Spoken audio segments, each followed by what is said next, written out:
Untuk membalas dendam atas kematian putriku, aku menyuntikkan HIV ke dalam susu para siswa. Keesokan harinya, aku membawa susu itu ke kelas untuk mereka minum. Sebagian besar dari mereka menikmatinya tanpa curiga. Hanya beberapa siswa nakal yang membuang susu itu. Namun aku tetap tenang, karena targetku sebenarnya hanya 2 siswa di kelas ini. Ketika aku melihat mereka menghabiskan setiap tetes susu, aku langsung berjalan ke podium dan memberitahu semua orang bahwa aku akan mengundurkan diri hari ini. Ini akan menjadi pelajaran terakhirku untuk mereka. Yang mengejutkan, para siswa malah tertawa terbahak-bahak dengan gembira. Sama sekali tidak peduli dengan perasaanku. Namun, aku tidak marah. Sebaliknya, aku dengan tenang mengunci pintu kelas di belakangku, berpura-pura untuk menghalangi kebisingan. Padahal sebenarnya itu untuk mencegah mereka keluar. Kemudian aku mengambil kapur dan menulis kata kehidupan di papan tulis. Suara gesekan kapur membuat seluruh kelas terdiam. Aku turun dari podium, siap memberikan pelajaran terakhir untuk kelas bodoh ini, dan nama pelajaran ini adalah makna kehidupan. Aku mulai menceritakan kepada mereka dengan suara yang tenang. Sebelum aku menikah, aku tiba-tiba mengetahui bahwa suami aku mengidap AIDS, tetapi saat itu aku sudah hamil. Setelah berbicara dengannya, aku memutuskan untuk melahirkan putriku. Ketika aku mengatakan ini, gadis yang duduk dekatku menahan napas dengan cemas, takut ada sesuatu yang buruk terjadi. Beberapa bahkan berdiri dan berteriak kepadaku, sampai aku menjelaskan bahwa aku sudah diperiksa, dan tidak ada masalah dengan kondisiku. Baru setelah itu mereka menghela napas lega. Namun kata-kata selanjutnya membuat bulu kuduk mereka merinding. Baru-baru ini, putriku kehilangan nyawanya, dan itu terjadi tepat di sini di sekolah. Polisi menyimpulkan bahwa penyebabnya adalah tenggelam.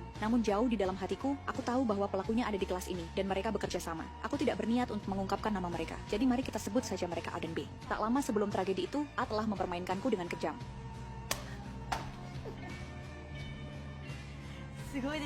Dia bahkan membual mengatakan aku mengesankan untuk dipandang. Kemudian dia mencoba meminta aku untuk menandatangani formulir kontes sainsnya. Katanya itu untuk proyek khusus. Tetapi aku merasa ada yang salah. Jadi aku dengan tegas menolak. Tanpa diduga, dia langsung pergi ke kepala sekolah dan berhasil meraih hadiah pertama. Dia berpikir namanya akan muncul di berita utama. Tapi kenyataannya namanya hanya disebutkan di sudut kecil. Berita utama justru diisi oleh cerita mengejutkan tentang seorang anak muda yang kehilangan nyawanya. Karena cerita seperti itu lebih menarik perhatian. A merasa kalau dia juga bisa mencoba sesuatu yang serupa. Jadi A pun menemukan teman sekelas yang paling lemah yaitu B. B gagal di semua mata pelajaran dan sering bolos kelas hanya untuk bermain game. Suatu hari aku memergokinya dan menghukum dia dengan menyuruhnya membersihkan area dekat kolam renang. Karena masih menyimpan dendam, mereka berdua memilih putriku sebagai target mereka. Karena Undang-Undang Perlindungan Anak, anak-anak yang masih di bawah usia 14 tahun tidak akan dihukum berat. Bahkan jika mereka tertangkap, mereka akan langsung dibebaskan. Suatu hari, aku sedang berbelanja dengan putriku. Dia meminta dompet berbentuk kelinci, tetapi aku tidak memiliki cukup uang. Secara kebetulan, A melihat kejadian ini. Keesokan harinya, dia membeli dompet yang sama dan dengan bantuan B, menipu putriku dengan memberitahunya bahwa itu adalah hadiah dari aku.